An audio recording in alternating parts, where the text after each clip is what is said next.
अब हम आपको रिटेल लोन यानी कि जो हम व्यक्तिगत लोगों को जो लोन करते हैं उन लोन के बारे में हम आपसे चर्चा करेंगे।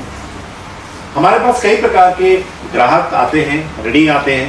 कोई हमसे पर्सनल लोन लेना चाहता है, कोई कार लोन लेना चाहता है, कोई हाउसिंग लोन लेना चाहता है, कोई लोन अगेंस्ट प्रॉपर्टी चाहता है, कोई ट्रांसपोर्ट का लोन, ट्रांसपोर्ट व्हीकल के लिए लोन चाहता है ना। कोई हमसे क्या चाहता है, हमसे किस प्रकार का लोन और चाहता है, बिजनेस करने के लिए भी लोन चाहता है, यानी कि 2 व्हीलर के लिए लोन चाहता है। तो इस प्रकार से डिफरेंट सेगमेंट में हमसे लोग आते हैं, हमारी शाखाओं पे आते हैं और हमसे मिलते हैं कि हम साहब पर्सनल लोन लेना चाहते हैं। देखिए, जब कोई भी ग्राहक पर्सनल लोन लेने आना चाहता है, आता है हमारे पास, तो ध्यान रखिए पर्सनल लोन वाला जो ग्राहक होता है वो ग्राहक या तो सरकारी कर्मचारी होता है, या किसी संस्था में काम करता है, या कोई बिजनेसमैन होता है, या कोई किसान भी हो सकता है, या कोई अपना व्यवसाय कर रहा होता है। इस तरीके के लोग हमारे पास आते हैं। पर्सनल लोन एक ऐसा लोन है जिसमें जनरली अमूमन हम सिक्योरिटी नहीं लेते हैं।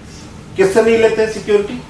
जो हमारा एग्जिस्टिंग परिपत्र है उसके अनुसार जो सरकारी सेवक हैं, किसी सरकारी स्कूल में काम करते हैं, गवर्नमेंट के हैं, सेमी गवर्नमेंट के हैं, तो हम ऐसी कंडीशन में उनसे कोई भी कोलेटरल सिक्योरिटी नहीं लेते हैं, बल्कि उनके विभाग से हम एक लेटर लेते हैं और उस लेटर पे कि हाँ ये हमारे वहां के परमानेंट एम्प्लॉई, सब ध्यान दीजिएगा, परमानेंट एम्प्लॉई हैं, और उनके इस वेरिफिकेशन पे आधार पे हम उनको लोन कर देते हैं कि हाँ ये सरकारी नौकर है, तो इनको हम पर्सनल लोन करते हैं। लेकिन अगर कोई स्वयं का व्यवसाय कर रहा है, कोई दुकान वाला है, किसान है, या कोई बिजनेसमैन है, या कोई प्राइवेट संस्था में काम कर रहा है, तो ऐसे में हमारे पास जो सर्कुलर है उस सर्कुलर के हिसाब से हम क्या करते हैं कि उस सर्कुलर के हिसाब से हम ऋण राशि के 1.5 गुना मूल्य का, क्या 1.5 गुना मूल्य की, हमारे पास किसान विकास पत्र हो, एनएससी हो, एफडी हो, लेकिन 2 गुना मूल्य की अगर अचल संपत्ति है तो हम उसको लोन करते हैं। ठीक है,